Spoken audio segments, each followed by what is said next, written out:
When you are looking for organizing your trip in Mongolia, you know, it's like this kind of countries that they are still developing a lot of things. They know they can catch money from tourists from abroad. They can make a lot of money. And this is why when you are looking for organizing your trip in Mongolia, you have tons of freelance that will try to catch you as hard as they can to be able to get as much money from you as they can. So of course you're gonna have to sort all of those persons which are contacting you to be able to understand what fits the best for you. And there's one person that I want to thank specifically. She will recognize herself in this video, and when she contacted me, she showed me some place that I could visit, and it's like out of like all of the most touristic areas that everybody wants to see.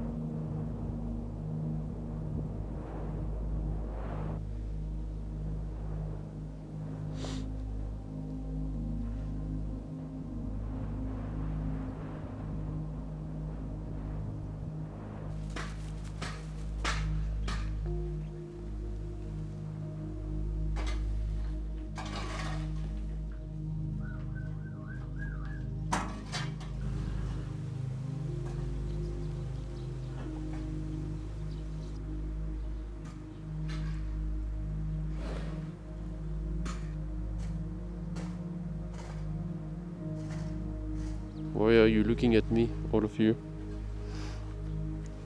You never seen a French guy? You are very curious. You get closer to me. Chaque fois que je bouge, il me suit. Je veux pas renifler maman encore. There's a lot of epona everywhere. What? I have nothing to eat. No, I have nothing to eat. Shh. 16, if you look at this video, you have to come around.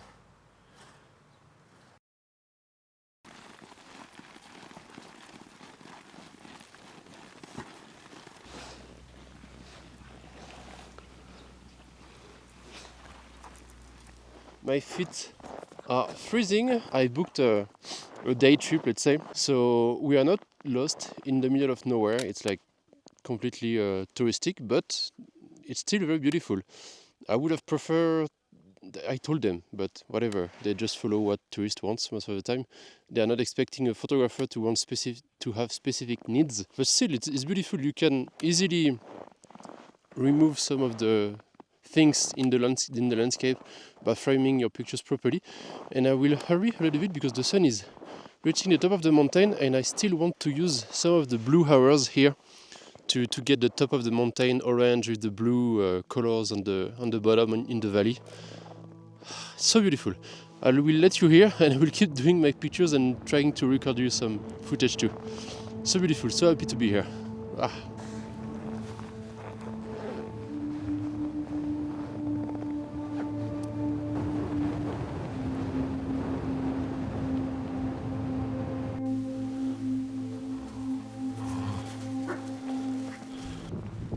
Viens avec moi toi. Come with me. Let's go.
We are in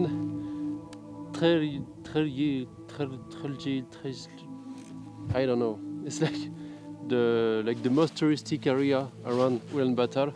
It's kind of far. It's like we are like 2 hours away from Ulaanbaatar, and very peaceful.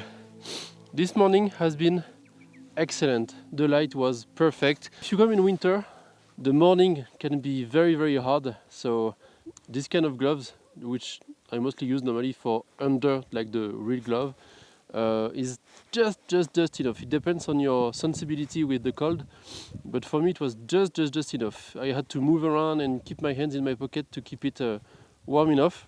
I also got other gloves for other trip that I'm going to do. But I just had a break. I need to get back to the taxi in 1 hour, 20 minutes. So I will still walk around the village to try to get some people, but as I told you, in winter most of the time it's dead. Everybody stays home, so it's way harder. Also, something kind of hard when you want to go by yourself around the countryside, etc. Oh, talking about it, there's just one here. There is a lot of dogs which are owned by people, I think, but they don't have any leash. Like they keep their dog free everywhere. So every time you go a little bit outside of the village and there is a dog that spot you, it will start to bark at you and come to you. So you never know if it's dangerous or not. They probably don't want anything, but this dog is coming to me. I mean, no, he's following something else. And so you have to be careful. This morning the dogs at the farm was awesome. So yeah, it was my gang for this morning. Tomorrow I have normally 7 to 8 hours of bus to go even further away in the countryside and to sleep in a yurt. So I think it's gonna be pretty interesting too.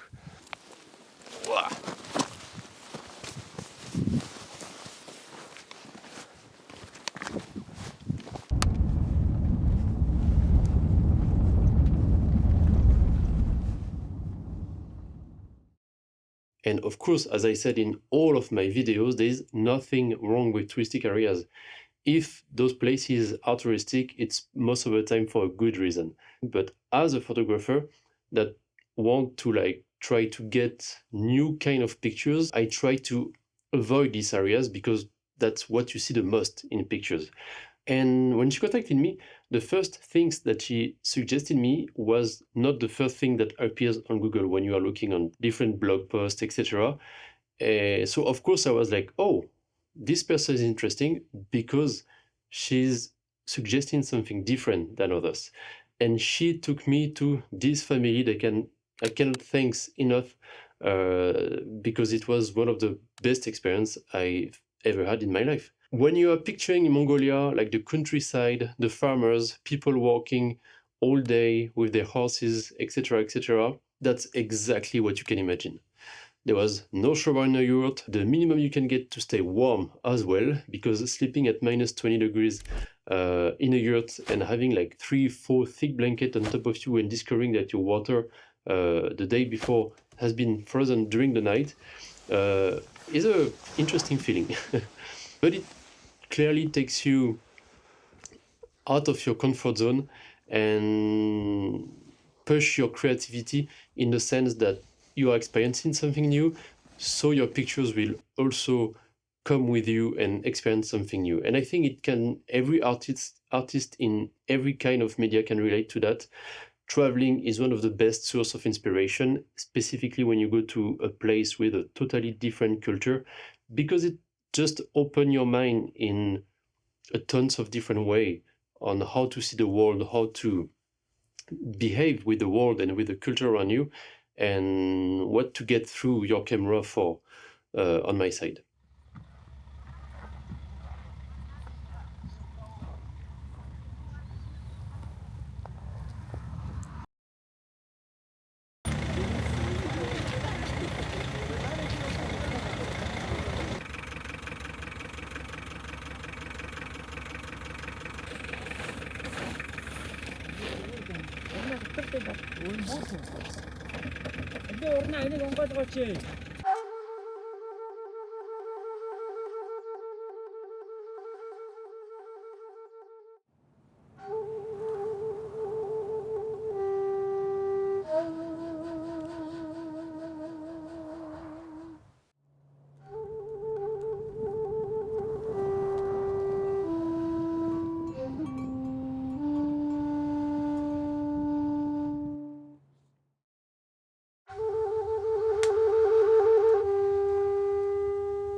I've been there for 3 days. I had 2.5 day in total and 3 nights, which was, I think, quite enough to get what I wanted. Maybe one more day would have been nice to be able to be sure that I get the picture that I want.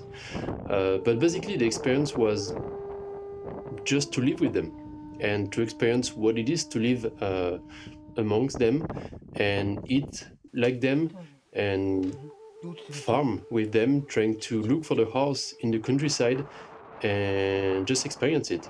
And at the beginning, it's a little bit awkward because, they don't speak English. Most of the time, you kind of understand each other just with the look, with a smile, with your hand gestures, etc., and just by pointing at things and saying like few key words that they understand, like France or English, etc. So yeah, you just behave like normally, but in this kind of situation, my English was almost pretty inexistent. Like I didn't have to use it. I was just trying to understand what's happening, trying to be aware of what's surrounding me, and I could just live with them and understand what's happening. They asked me to take the yak, the baby yak, to hold them, to cover them for winter, etc. And just by looking at them, and then they were telling me to take this and do the same thing, or like just by showing how to hold the baby yak, etc. I could just understand how to do it. Or just when we go get the horse, it just says like a horse and just pointing at me the rope, the leash, sorry. I took it and I understood that I had to grab the horse to take it back and getting the horse ready to be able to go around. I arrived in Badil. I'm not sure. I need to check, but my phone is in my jacket and it's my coat and it's too cold. I went with the guy that gave me food and a bed. We went looking for his houses and try to find them and get them around, let's say. And now we have a stop with their friend, their co-workers, let's say, farmers. It's so cool. The number of pictures I will get is crazy. I love it. Oh, like it's crazy. It's typically Mongolia. This is everywhere. Dead animals. The guy told me that it's like there is wolf hunting during the night, etc. And so they have good food sometimes. They also gave me yak meat because yes, what you can see just behind me is yak. So they look like cows, but more fluffy, let's say. So beautiful. I'm so glad I'm here and I found someone that could show me something like very local. And going to those places with those people, like real Mongolian farmers, etc., it's crazy. So good. Okay, let's take some pictures. I'm scared for my battery though because I don't have electricity in my yacht, and I have to ask them how to recharge my stuff.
One of the hard part for me there, since you are totally isolated in the countryside, is that, you know, like the land is so big that everybody is living from few kilometers from each other because they have their specific land. I guess they share everything more or less, and you have to just go by yourself, like drive minimum 5 minute motorcycle going straight to go to see someone else, your neighbor, I would say.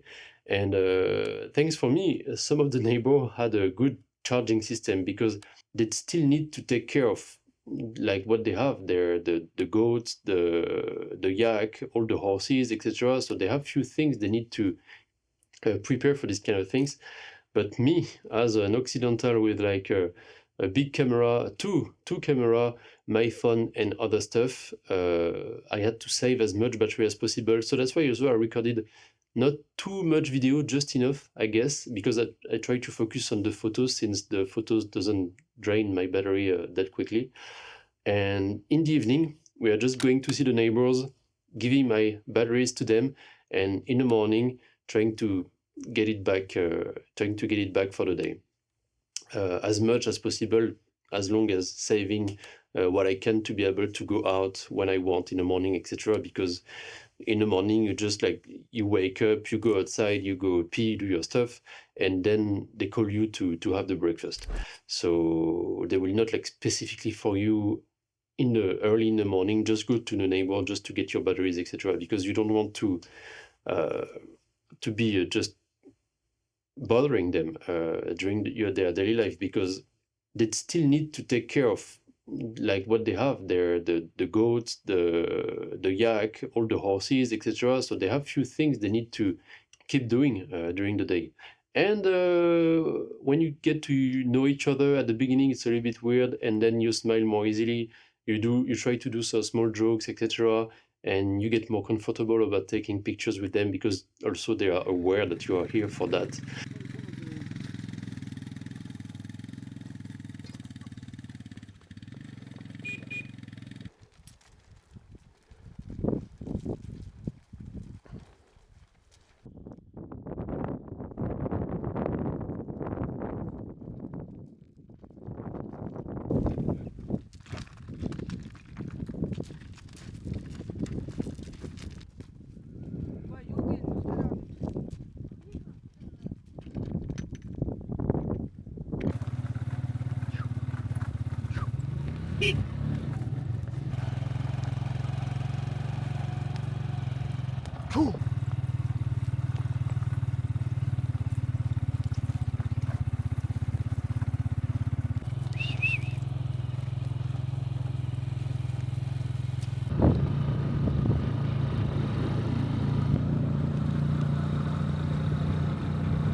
You can hear all the ice moving and melting and cracking, and sometimes it's like making big boom It's quite impressive. Like, I think this is one of the reasons when you can see like the glass separating into different sections. It's not even that cold today. I think it's like 15 degrees, something like this. And since we are always moving, it doesn't feel very cold at all. It's only in the morning when it's harder. It's hard to realize how lucky I am to be here. It's so crazy nice. It's just a bunch of fjords. I was going to say next to each other, but not really. They are quite far apart from each other. It's like minimum 5 minutes. Oh, there is my biker that is going back home. I will go back home by feet. It's just that the sunset is coming, so I want to enjoy as much as I can the light. And where we are, it's kind of flat. Not flat, but there is not a lot of shapes in the landscape. So I wanted to cross the river here and enjoy the light just to get some picture. Because I'm going to leave tomorrow morning to get the bus back to Ulaanbaatar before a new small adventure by train, by taking the Trans-Siberian. If you remove the snow and the trees on the mountain, sometimes, like not really here, but sometimes it really looks like a march.